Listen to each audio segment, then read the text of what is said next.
O Poder da Esposa que Ora. Autora, Stormy Martin.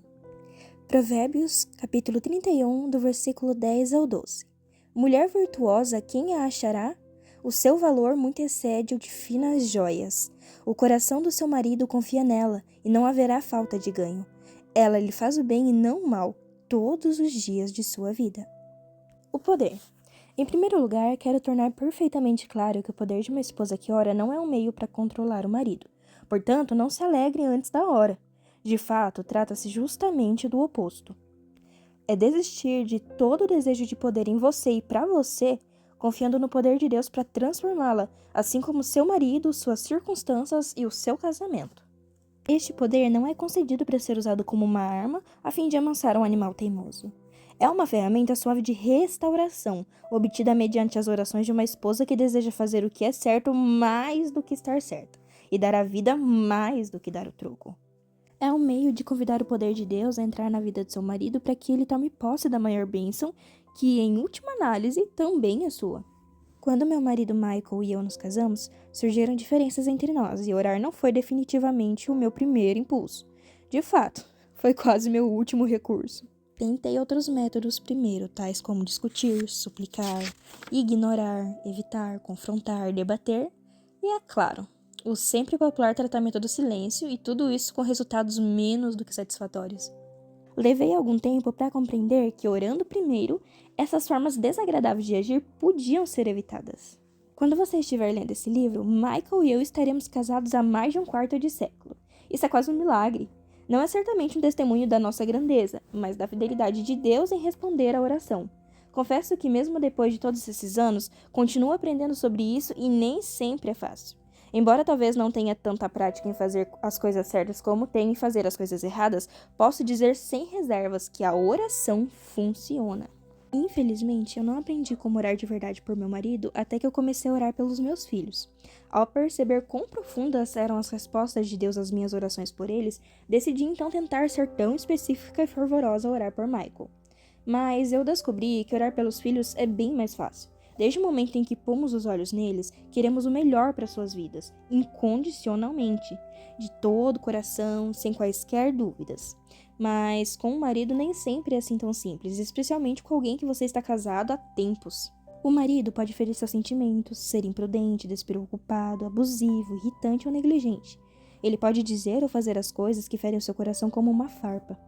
E cada vez que você começa a orar, percebe que essa farpa está infeccionando.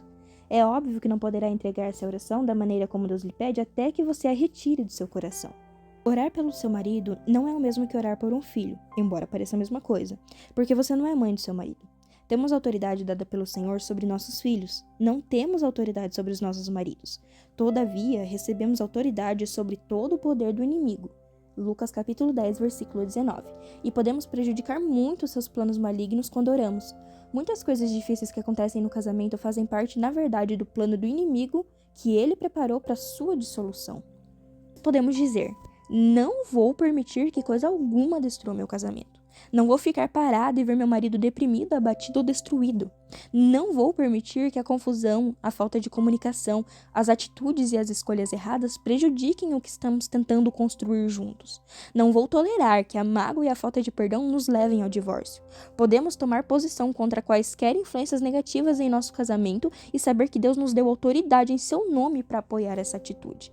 Você possui os meios para colocar uma cerca protetora em volta do seu casamento, porque Jesus disse: em verdade vos digo que tudo que ligardes na terra terá sido ligado no céu, e tudo que desligardes na terra terá sido desligado do céu. Mateus capítulo 18, versículo 18.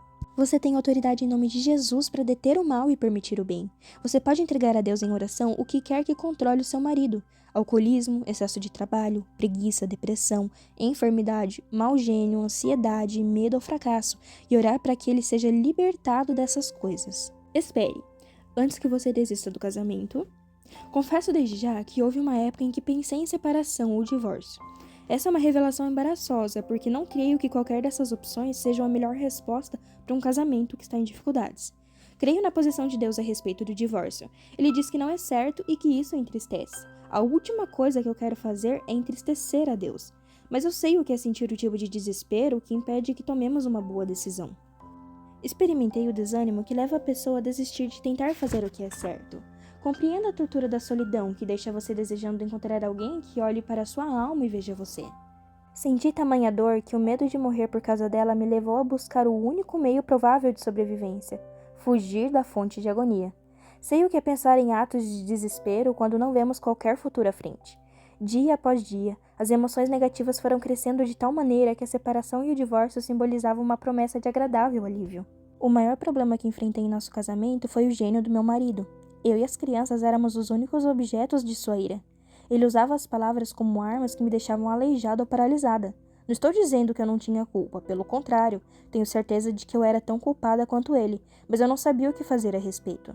Suplicava a Deus regularmente que tornasse meu marido mais sensível, menos zangado, mais agradável, menos irritante, porém eu vi poucas mudanças. Será que Deus não estava me ouvindo? Ou, como eu achava, ele favorecia mais o marido do que a esposa? Depois de alguns anos sem que houvesse transformação, clamei um dia ao Senhor em desespero, dizendo: Deus, não posso mais viver assim. Sei o que tu disseste sobre o divórcio, mas não posso permanecer na mesma casa com ele. Por favor, ajuda-me, Senhor. Sentei-me na cama com a Bíblia na mão durante horas, enquanto lutava com forte desejo de pegar meus filhos e sair de casa. Creio que por ter me aproximado de Deus com toda a sinceridade sobre os meus sentimentos, Ele me permitiu visualizar claramente o que seria minha vida se partisse. Onde iria morar, como me sustentaria e cuidaria dos filhos, quem continuaria a ser meu amigo e, o pior de tudo, como o divórcio afetaria meu filho e a minha filha. Era um quadro horrível e indizivelmente triste. Se partisse, encontraria algum alívio, mas à custa de tudo que me era caro. Sabia que esse não era o plano de Deus para nós. Enquanto eu ficava ali sentada, Deus também colocou em meu coração a ideia de que pusesse deliberadamente a minha vida diante do seu trono, desistisse do desejo de ir embora e deixasse as minhas necessidades em suas mãos, e ele me ensinaria a entregar a minha vida em oração por Michael. Comecei a orar todos os dias por Michael como nunca orara antes, porém, a cada vez tinha de confessar a dureza do meu coração. Vi como eu estava profundamente magoada e não queria perdoá-lo. Não quero orar por ele, não quero pedir a Deus que o abençoe, só quero que Deus envie um raio ao seu coração e o convença de como ele tem sido cruel, pensei. Tive de repetir várias vezes: Deus, confesso a minha incapacidade de perdoar meu marido. Por favor, livra-me completamente dessa atitude. Aos poucos, comecei a ver mudanças ocorrendo em nós dois. Quando Michael ficava zangado, em vez de reagir negativamente, eu orava por ele. Pedi a Deus que me fizesse saber o que provocava a sua raiva. Ele fez isso. Perguntei então o que poderia fazer para melhorar as coisas. Ele me mostrou. A ira de meu marido tornou-se menos frequente e ficou mais fácil acalmá-lo. A cada dia, a oração trazia algo positivo. Não somos ainda perfeitos, mas progredimos bastante. Não tem sido fácil, todavia estou convencida de que vale a pena andar pelo caminho de Deus. É o único meio de salvar um casamento. As orações da esposa pelo marido têm um efeito muito maior sobre ele do que as de qualquer outra pessoa, mesmo as da mãe dele. Perdoe-me, minha sogra. As orações da mãe pelo filho são certamente fervorosas, porém quando o homem se casa, ele deixa os pais e se torna um com a esposa. Mateus, capítulo 19, versículo 5. Marido e mulher formam uma equipe, uma unidade, estão unificados em espírito. Aos olhos de Deus, a força do homem e da mulher juntos é muito maior do que a soma das forças de cada um dos dois individualmente. Isso porque o Espírito Santo os une e dá mais poder às suas orações. E também por isso que há tanta coisa em jogo quando não oramos. Você pode imaginar-se orando pelo lado direito do seu corpo e não pelo esquerdo? Se o lado direito não for sustentado e protegido e por isso cair, o lado esquerdo cairá junto. O mesmo se aplica a você e seu marido. Se orar por você e não orar por ele, você jamais encontrará as bênçãos e a satisfação que deseja. O que acontece com ele também acontece com você. Não se pode negar isso. Essa união nos dá o poder de que o inimigo não gosta. É por isso que ele inventa meios de enfraquecê-lo, fazendo-nos cair na armadilha, quer seja através da baixa autoestima, do orgulho, da necessidade de estar sempre certo, da falta de comunicação ou mesmo cedendo aos nossos desejos egoístas. Ele lhe contará mentiras como: nada vai mudar, seus erros são irreparáveis, não há possibilidade de reconciliação, você seria muito mais feliz com outra pessoa. Ele lhe dirá coisas nas quais você poderá crer, porque sabe que se conseguir fazer com que você creia, não haverá futuro para o seu casamento. Se crer em várias mentiras, seu coração aos poucos se endurecerá para a verdade de Deus. Em todo casamento desfeito, há pelo menos uma pessoa cujo coração endureceu-se contra Deus, e quando isso ocorre, não há visão das perspectivas do Senhor. Quando somos infelizes no casamento, sentimos que qualquer coisa será melhor do que a situação em que nos achamos. Mas não vemos o quadro inteiro. Só vemos as coisas como estão e não como Deus quer que se tornem. Quando oramos, porém, nossos corações tornam-se receptivos a Deus e passamos a enxergar. Vemos que há esperança. Temos fé em que o Senhor irá restaurar tudo que foi danificado, destruído e consumido no relacionamento conjugal.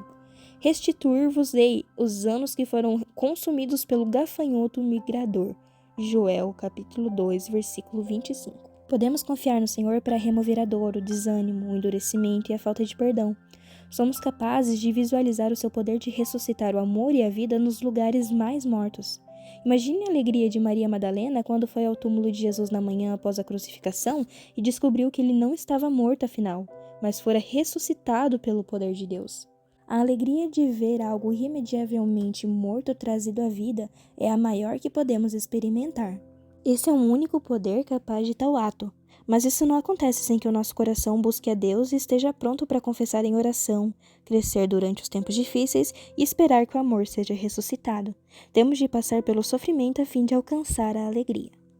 Você tem que decidir se quer que seu casamento vá em frente e se esse desejo é forte o bastante para fazer tudo o que for necessário, dentro de parâmetros saudáveis, para que isso aconteça.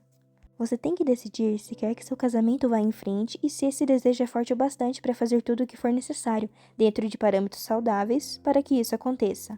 Você tem de acreditar na restauração da parte do seu relacionamento que foi corroída pelo sofrimento, pela indiferença e pelo egoísmo. Você tem de confiar que aquilo que caiu sobre você, seja abuso, morte de filho, infidelidade, pobreza, perda, doença grave ou acidente, pode ser libertado das garras da morte. Você tem de resolver que tudo que está consumindo você e seu marido, tal como excesso de trabalho, alcoolismo, abuso de drogas ou depressão, pode ser destruído. Você tem de saber que tudo que se insinuou em seu relacionamento, silenciosa e furtivamente, de modo a não ser percebido como uma ameaça, até que estivesse claramente à vista, tal como idolatrar sua carreira, seus sonhos, seus filhos ou seus desejos egoístas, pode ser removido.